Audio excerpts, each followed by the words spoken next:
Dalawang angat mga kabadyaw.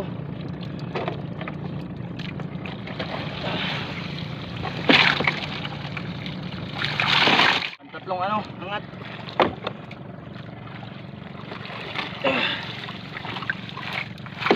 Ito yung pagkapit ng tahong sa kawayan. Ayan kita nyo, ang ganda, ang lalaki. Ito na, tamang tama sa harvest na to.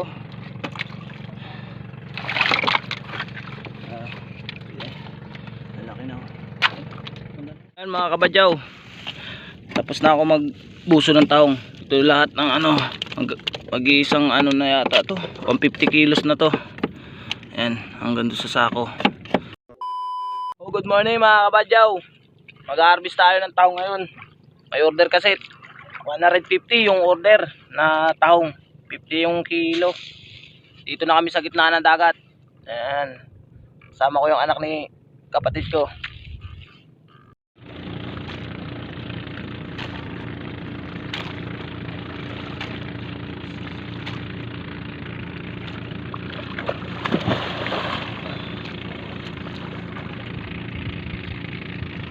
Wala. Tibag Cebu.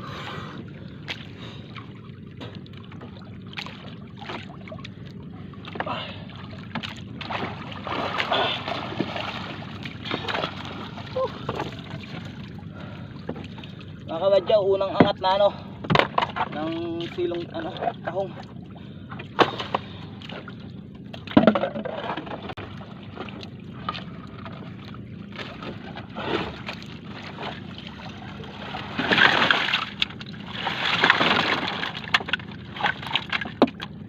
Ayan mga kabadyaw. Ang lalaki.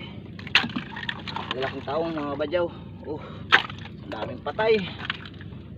Lalaki ko. Lalaki sana. Daming patay.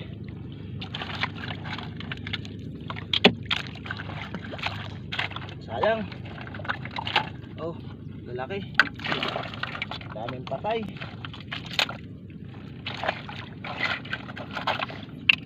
Puro patay.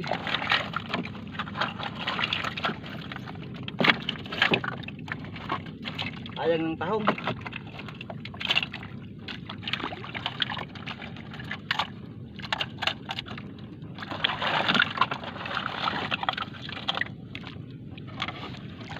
Gusto pa na.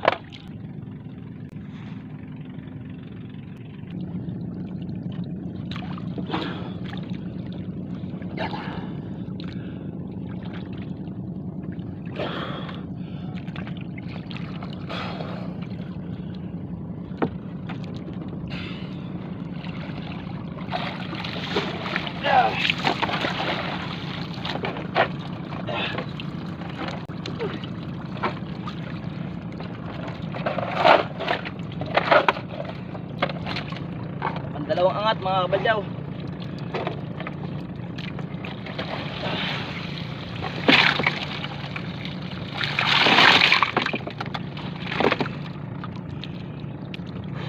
Sopa.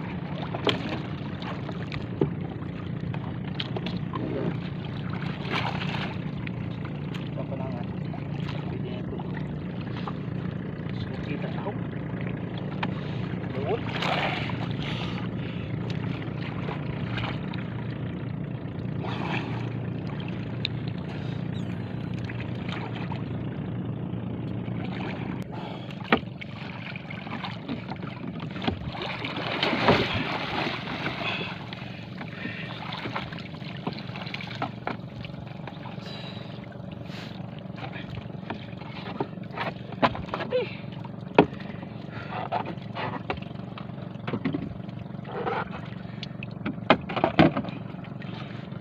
Ang tatlong angat.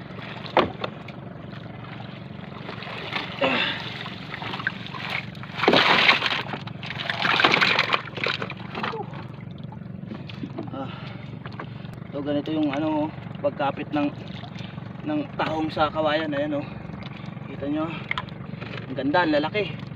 Ito tamang tama sa harvest na to.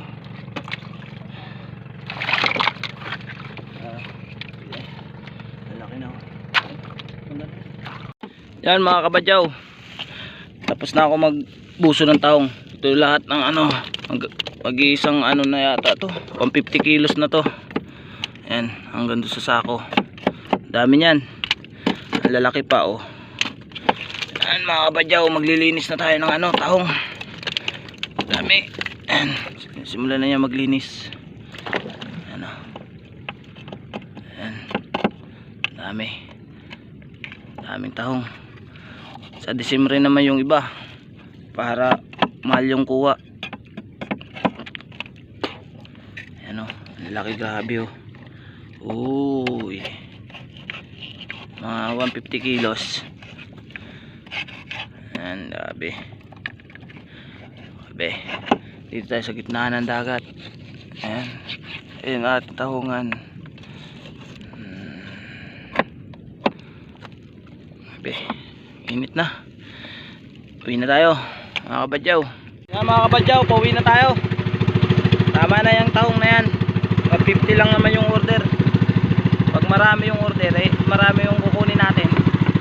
50 lang naman. Ayan, yung tahongan natin punta dun. Uwi na tayo. Mag alas 8 na ng umaga mga kabadyaw. Yan.